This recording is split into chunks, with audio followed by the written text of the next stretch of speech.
Hello everyone.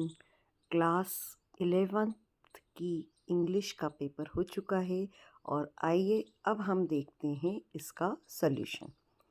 तो passage को आप पढ़कर देखेंगे कि तो इसमें एक स्टोरी दी हुई है एक किंग और क्वीन की, जो कि बनारस की क्वीन थी, उसके बारे में बताया गया है कि उनको एक बार किस तरीके से सपना आता है और उसमें गोल्डन गुज दिखता है और वो बहुत ही विजडम से बोलता है। तो उसको ऐसा लगता है, वो अपने हस्बैंड से कहती है कि मुझे भी इस तरीके का ड्रीम में दिखा है बर्ड। तो अपने मिनिस्टर से कह के फिर राजा इस तरीके के बर्ड को ढूंढने की कोशिश करता है, लेकिन ऐसा चूंकि कोई इतना बुद्धिमान बर्ड कोई एग्जिस्ट नहीं करता, तो वो एडवाइस करते हैं कि इस तरीके की एक ब्यूटीफुल लेक बनवा लेते हैं, तो वहाँ पे बहुत तरह के बर्ड आएंगे और इस तरीके से जो है वहाँ पर अगर इस तरीके का गोल्डन गुज भी आता है तो हमारी ये इच्छा पूरी हो जाएगी। तो ये इस तरीके से पूरा बताया गया है कि जिस तरीके से सब बना लेते हैं, यहाँ पर लेक बना लेते हैं और सब आने लगते हैं। और जो बाकी गीज़ वगैरह रहते हैं तो वो भी सब अपने किंग से कहते हैं कि हमको जाना है, हम भी माउंटेन पर रहते हुए बोर हो गए हैं। और चूँकि किंग ने खुद उनको इनवाइट किया था और ये भी प्रॉमिस किया था कि किसी को भी कोई नुकसान नहीं पहुंचेगा, तो सारी गेस्ट जाती हैं। लेकिन उसके बाद जब ये राजा जाता है, जो मेन इसमें गोल्डन गूस था, तो जब ये जाता है तो इसको वो जो हंटर था वो कैप्चर कर लेता है। लेकिन सबसे बड़ी बात रहती है कि वो कैप्चर सिर्फ इसको करता है, किंग को, जिसका नाम था धतरत। लेकिन जो है उसका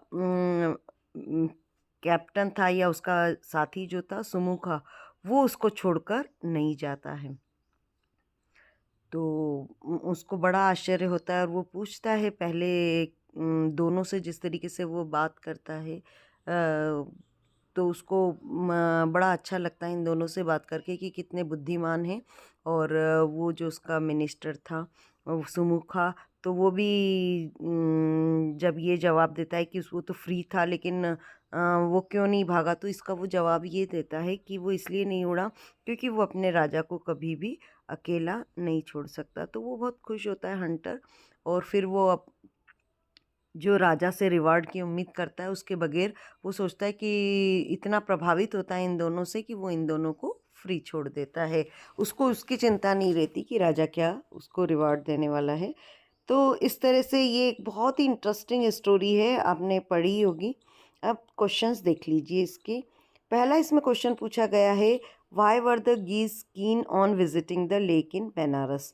तो इसमें इसका फर्स्ट ऑप्शन आएगा, क्योंकि किंग जो था बनारस का, उसी ने उनको बुलवाया था। हालांकि उन्होंने ये भी कहा था कि हम माउंटेन से बोर हो गए हैं, तो पर इसमें ये नहीं दिया हुआ है, इसलिए ए ऑप्शन आएगा। सेकंड है, why did the king approach to the minister. राजा मिनिस्टर के पास क्यों गया, तो ऑप्शन बी आएगा कि ये पता करने के लिए कि क्या ऐसी गोल्डन गूस रहती है, और उसको मतलब in order to find out if golden goose exist, पहले तो उसको यही पता करना था कि जो जिस तरीके से रानी ने सपने में देखी तो क्या वाकई में ऐसी कुछ है। थर्ड क्वेश्चन है, why did the head hunter release the king golden goose. तो हेड हंटर ने गोल्डन गूज को क्यों रिलीज़ किया, तो आंसर है he was impressed by his wisdom and nobility. तो उसकी जो बुद्धिमत्ता थी उससे प्रभावित होकर उसने उसे छोड़ा। फोर्थ है, what was the king's intention behind building a lake. तो राजा ने लेक क्यों बनाई थी, आंसर है he wanted to capture the golden goose. वो तो ऑब्वियस है, क्योंकि उसने बनाई इसीलिए थी कि ताकि वहाँ पर हर प्रकार की बर्ड आए, तो वो गोल्डन गुस भी यहीं आएगा और उसे पकड़ा जा सकता है। फिफ्थ क्वेश्चन है, why did the flock of geese panic and retreat to mount Sitakuta. तो आंसर है their king the golden goose was captured. तो ये उनकी जो राजा था गोल्डन गुज, उसको पकड़ लिया गया था, तो इसलिए ये परेशान हो रही थी। नेक्स्ट है six question, what advice does the minister give to the king. Minister ने किंग को क्या एडवाइस दी? To build a lake in order to attract the golden goose. तो ये एडवाइस दी थी कि गोल्डन गूस को पकड़ने के लिए वो लेक बनाए। आप ये देखिए थोड़ा सा, जनरली क्या होते हैं, आप 10th तक के पैसेज देखते हैं कि जो पैसेज में क्वेश्चंस या जो पहले आ रहा है कंटेंट, उस पर क्वेश्चन बने हुए पहले आते हैं। यानी आप जैसे जैसे क्वेश्चन बढ़ते जाएंगे तो आप पैसेज में भी आगे बढ़ते जाएंगे, लेकिन यहाँ 11th में ऐसा नहीं है। आपके क्वेश्चन मिक्स अप आ रहे हैं, स्टोरी आगे चली गई फिर पहले का क्वेश्चन पूछ रहे हैं, इस तरीके से। तो आपको बार बार, आपने जब तक पूरी स्टोरी अच्छे से रीड नहीं की है तो आप उसके आंसर नहीं दे सकते। जबकि 10th में आप पढ़ते जाएं और क्वेश्चन पढ़ें और उसका आंसर ऊपर से लेके नीचे तक ढूंढते जाते हैं तो मिलता जाता है, लेकिन इसमें आपको बार बार ऊपर नीचे होना पड़ेगा। चलिए 7th क्वेश्चन देखते हैं। Which of the following statement would best describe the quality of Sumukha? Sumukha जो वो मिनिस्टर था, वो उसकी क्या, जो गूस का मिनिस्टर था उसकी क्या क्वालिटी थी? तो उसकी सेकंड और थर्ड, एक तो वो सेल्फलेस था और सबसे बड़ी जो बात थी वो लॉयल था अपने किंग के प्रति। अब अगले क्वेश्चन देखिए, 8th देखिए। इक्विसाइट का मतलब क्या है? तो वो है वंडरफुल। 9th क्वेश्चन है स्नेयर, इसका मतलब क्या है? क्योंकि सब में इसमें सेम मीनिंग बताना है, सिनोनियम ही बताना है। तो स्नेयर का मतलब है ट्रैप, पकड़ लिए गए। डेजर्ट, डेजर्ट का मतलब है एबंडेंट। डेजर्ट वैसे रेगिस्तान होता है, लेकिन किंग ने कहा था ना कि अपने किंग के मिनिस्टर ने कहा था कि मैं अपने राजा को, जो गोल्डन गूज है उसको जो है डेजर्ट नहीं छोड़ सकता, मतलब उसको अकेला नहीं छोड़ सकता हूँ, एबंडन नहीं छोड़ सकता हूँ। सेकंड पैसेज बहुत ही इंटरेस्टिंग है भाई, क्योंकि यहाँ पर जो है ओरछा और ओरछा के राजा, उनकी पूरी स्टोरी दी हुई है। तो ऑब्वियस है कि यहाँ पर इसका जो अगर टाइटल आप देखेंगे तो ओरछा ही आएगा। अब आपको चूँकि इसमें एक पूरी स्टोरी दे रखी है तो आपको मेन पॉइंट लेने हैं, जैसा कि इसमें पूरा बताया कि ओरछा की के बारे में जो शुरुआत में दिया है, ये आप फर्स्ट पॉइंट में ज़रूर कवर कर लीजिएगा। जैसे कि ओरछा कहाँ पर है, तो निवारी डिस्ट्रिक्ट लिखना ज़रूरी है। और अ, ये बुंदेला लोगों के द्वारा बनाया गया है। और इसके फर्स्ट जो किंग थे वो कौन थे? रुद्र प्रताप सिंह इसके ओरछा के पहले राजा थे। किस रिवर के बैंक पर है? तो ये बेतवा की बेतवा नदी के किनारे है। ये इसकी जो पूरी जोग्राफिक और हिस्ट्री जो बताई गई है, ये आपको पहले लिख लेनी है फर्स्ट पैराग्राफ में। हम इसको 3 पार्ट में बांटेंगे, तो 3 में ये यहाँ तक हो जाना चाहिए। फिर इसकी और भी बाकी सारी चीज़ें ये बताई गई हैं। इसकी सेकंड पैराग्राफ में आप देखेंगे कि यहाँ पर ये गणेशा बने हुए हैं, है ना। और बहुत ही इसका रिलीजियस भी सिग्निफिकेंस है। और क्या क्या चीज़ें हैं यहाँ पर, कि छतरी है, राम राजा टेम्पल है, ये सब भी आप सेकंड में लिख देंगे। और थर्ड में, जैसा कि ये जो स्टोरी शुरू हो रही है थर्ड पैराग्राफ में, एज पर द लेजेंड, तो ये यहाँ से यहाँ तक बहुत बड़ी स्टोरी है, इसको आप पूरा एक ही पैराग्राफ में कवर करना। थर्ड पॉइंट आप लेना और उसमें बता देना कि एक्चुअल में क्या हुआ था, कि ये जो ओरछा के किंग थे वो कृष्ण भक्त थे और उनकी जो वाइफ थी वो राम भक्त थी, तो किस तरीके से उन्होंने कहा, तो वो वाला पॉइंट आप लेके इसको थर्ड में कर देना। तो आपका ये ऑब्वियस होना चाहिए कि अगर ऐसा ना हो कि सिर्फ पूरी स्टोरी ही लिख दी हो तीनों पॉइंट्स में, तो वो गलत रहेगा। स्टोरी सिर्फ एक पॉइंट में आएगी, एक में उसकी हिस्ट्री आ जाएगी और एक में उसकी जो मेन उसका जो अट्रैक्शन है वो सारे के बारे में आ जाएगा। थर्ड है हाउस होल्ड गुड्स के लिए, तो ये तो आप बता ही सकते हैं, पैटर्न आपने देखा ही हुआ है। तो उसमें हाउस होल्ड गुड्स में सोफ़ा, चेयर, ये या इलेक्ट्रॉनिक भी जो सामान है वो सब के बारे में भी लिख सकते हैं, कोई सा भी सामान हो सकता है। तो और उसके बाद में अपना लास्ट में एड्रेस और मोबाइल नंबर लिख देना है, लिखा हुआ हो तो आप पूरे नंबर इसमें 4 नंबर दे सकते हैं। और अब देखते हैं इसके ऑब्जेक्टिव क्वेश्चन। अंजना, ये question number 6, fill in the blanks. Obvious है ये MLA, ये तो सभी को पता है कि जब भी एब्रीवेशन आते हैं तो इनका प्रयोग आता है। सेकंड है तुलना की गई है कॉफ़ी के बजाय किसको प्रीफर करते हैं, तो प्रीफर वाले के लिए इसमें आ जाएगा टू। और थर्ड क्वेश्चन में चूँकि ये इंट्रोगेटिव सेंटेंस है इसलिए इसमें आएगा एनी। फोर्थ जो है उसमें शी जो पर्सन है हमारा सिंगुलर है तो कम्स आ जाएगा वर्ब। फिफ्थ में थोड़ा सा कंफ्यूज हो सकते हैं बच्चे, दिस इज़ द बॉय, ज़्यादातर हु की उनको आदत रहती है, लेकिन आप आगे देखेंगे name is written on the board, जिसका नाम बोर्ड पर लिखा है, तो जिसका नाम बोर्ड पर लिखा है तो जिसका के लिए आएगा हुज। और ये तो एक प्रोवर्ब ही है, all that glitters is not gold, कि हर चमकती चीज़ सोना नहीं होती है, तो ये ऑल आ जाएगा। अब देखिए ये question number 7, do as directed.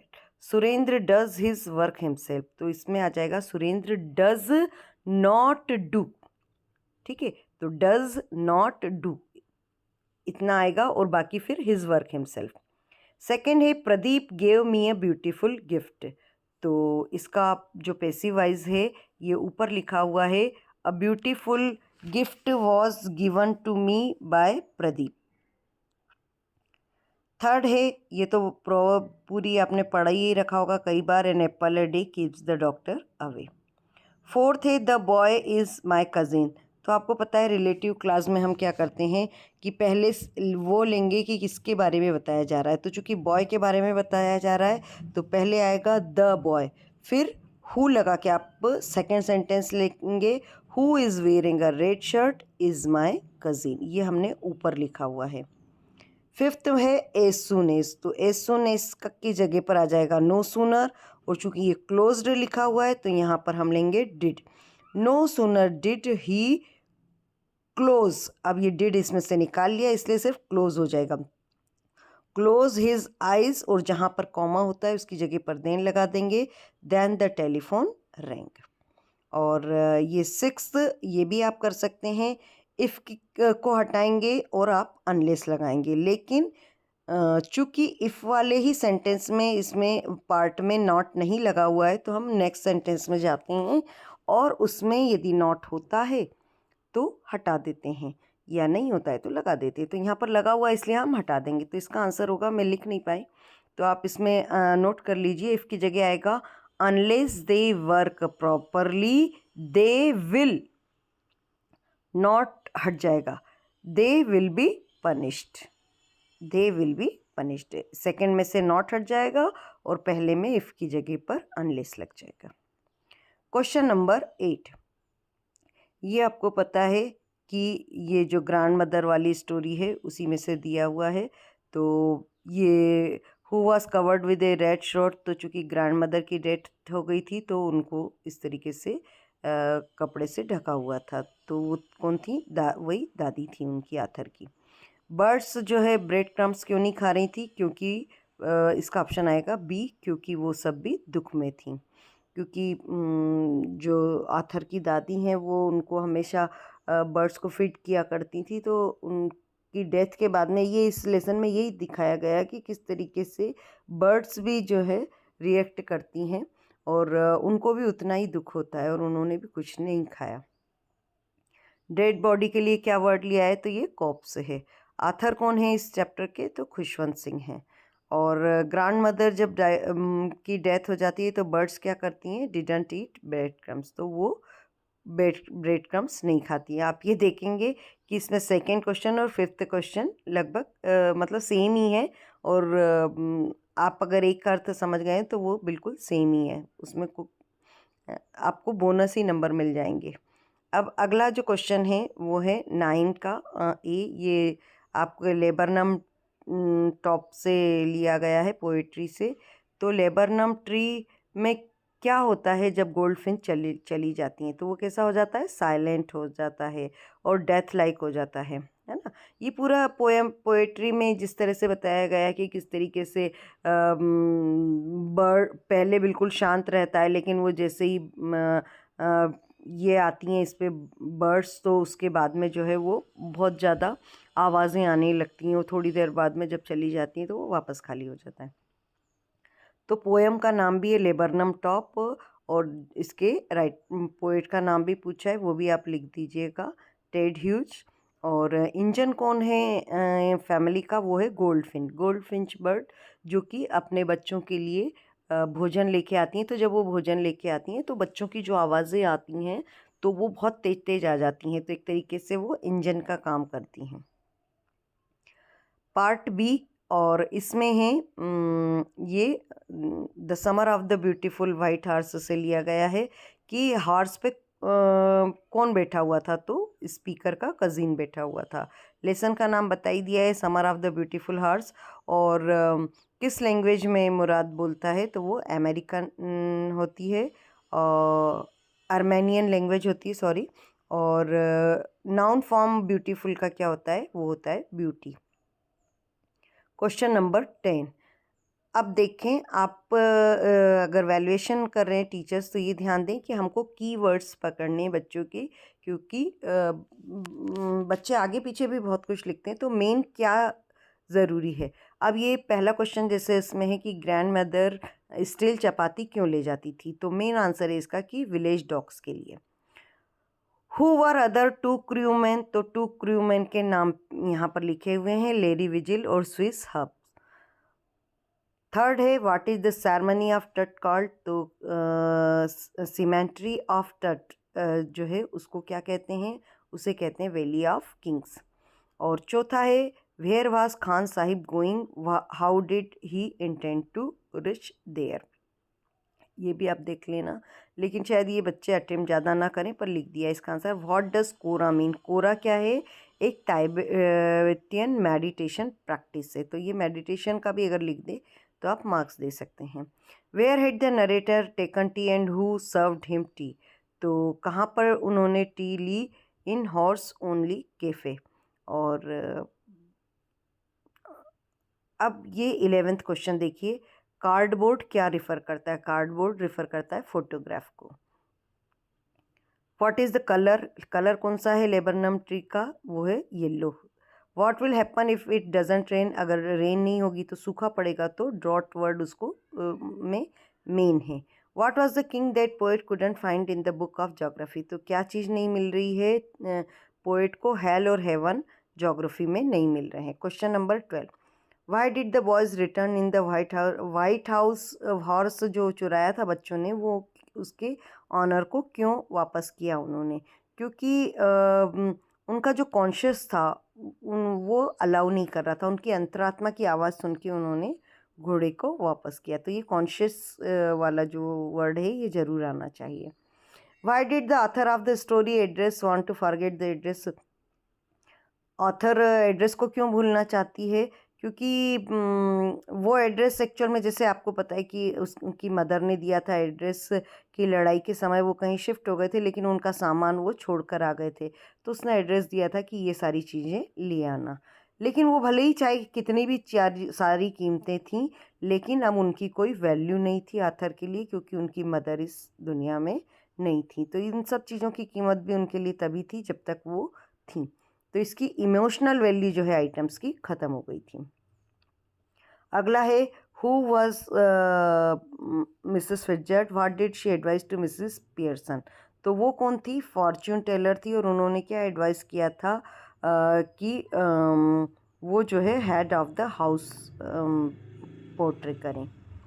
अगला है क्वेश्चन नंबर 13, ऑथर की ग्रैंड मदर कैसी थी, तो बड़ी स्पिरिचुअल थी, या कहना चाहिए रिलीजियस थी, और वो अभी ये जो मॉडर्न लाइफ है उसको वो मॉडर्न लाइफ स्टाइल को पसंद नहीं करती थी।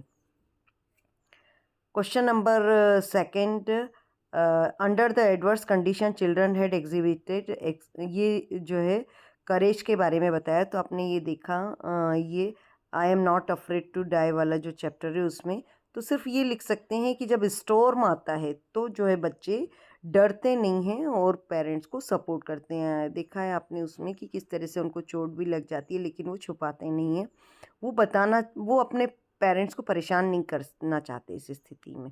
तो स्टॉर्म के समय जो उन्होंने बताया वो एक करेज था।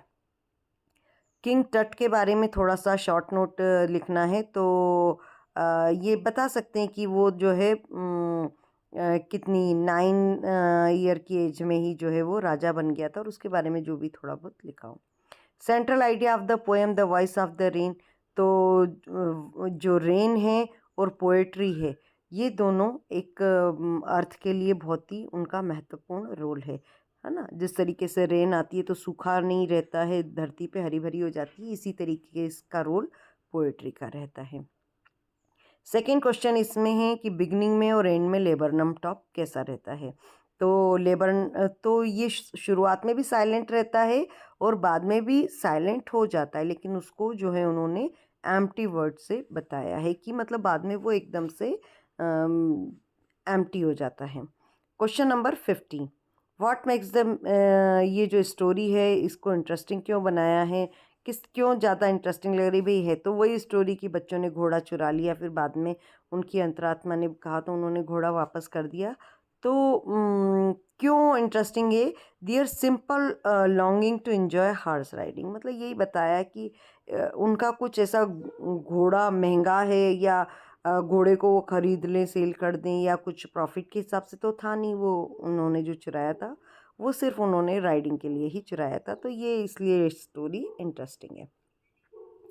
अगला है, there lies a great difference between text book medicine and the world of practicing physician, तो क्या अंतर है भाई। मेडिसिन जो होती है वो सिर्फ टेक्स्ट बुक में जो मेडिसिन है वो एक सिर्फ साइंस है, एक किसी बीमारी का समाधान खोजा गया है तो वो मेडिसिन है। लेकिन ये जो प्रैक्टिस करते हैं डॉक्टर्स, तो वो क्या है, एक आर्ट है, क्योंकि वो जितना दवाइयाँ असर नहीं करती हैं उससे ज़्यादा ये जिस तरीके से डॉक्टर अपने पेशेंट को ट्रीट करता है उससे वो ज़्यादा अच्छे से क्योर होते हैं। तो ये यहाँ पर इसके मेन क्वेश्चन आंसर्स हैं, और पेपर बहुत ही इजी था। होप आप सभी बच्चों के बहुत अच्छे मार्क्स आए होंगे। Thank you students.